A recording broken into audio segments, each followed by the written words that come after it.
कि जहां बिजली बनाई जाती है, बनाने के बाद वहां पर स्टेप अप ट्रांसफार्मर से उसका वोल्टेज काफी हाई कर देते हैं। क्योंकि चक्कर क्या है कि हीटिंग इफेक्ट में आई, जूल्स लॉ ऑफ हीटिंग ये बोलता है, तो अगर आई ज्यादा हो, आर तो आप कम नहीं कर सकते हैं, क्योंकि आर क्या है, खंभों पे लटके हुए तार फैले, वो तो जो लगे हैं वो लगे हैं।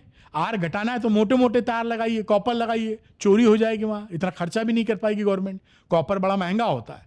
तो ये जो आर को हम कम ज्यादा नहीं कर पाते हो, तो खंभे पे तार लगे हैं, टाइम तो टाइम जो लगेगा वो लगेगा ही, टाइम पे कंट्रोल नहीं है। तो हम जो कुछ कर सकते हैं, आई घटा सकते हैं। अगर हम आई घटा दें तो हीटिंग इफेक्ट कम हो जाएगा, तो लॉस कम हो जाएगा। तो हमारा पूरा फोकस रहता है कि ये जो बिजली के खंभों में तार जा रही है करंट, इसको कम कर दें। तो कम कैसे करेंगे? हम ये जानते हैं जो पावर बनता है वो V इंटू आई है।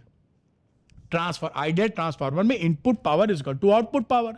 तो अगर यहां पर हम पावर फिक्स है, अगर हम V को बढ़ा दें तो I हमारा घट जाएगा, है कि नहीं भाई? V इंटू आई फिक्स रहना है, पावर तो वही रहनी है।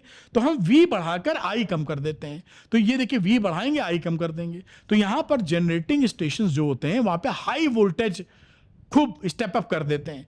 मान लीजिए 1,32,000 वोल्ट पे ले गए, अब उतने वोल्टेज पे आई काफी कम है और खंभों के वायर से करंट छोड़ दी, मतलब भेज दी आपको। तो अब जो हीटिंग इफेक्ट आएगा वो काफी कम आएगा, क्योंकि आई काफी कम है।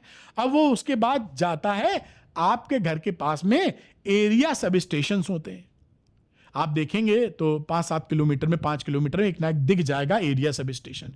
वहां तक ये सप्लाई आती है, वो घटा स्टेप डाउन करता है, घर में इतना बड़ा वोल्टेज झेल नहीं पाएंगे, तो ये स्टेप डाउन करके 11,000 वोल्ट की सप्लाई में ले आता है।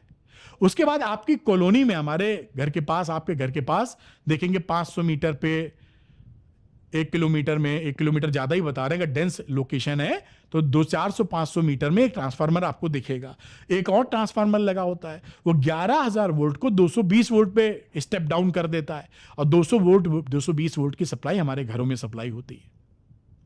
अगर ये स्टेप डाउन नहीं करेंगे तो हमारे घर में सारे अप्लायंसेस फूक जाएंगे। अगर सप्लाई है, कभी कभी होता है ज्यादा वोल्टेज आ जाता है, या कम आना तो बड़ा लाजमी है, गर्मियों में वोल्टेज डाउन, कई जगह तो एसी नहीं चल पाता, इतना डाउन वोल्टेज रहता है।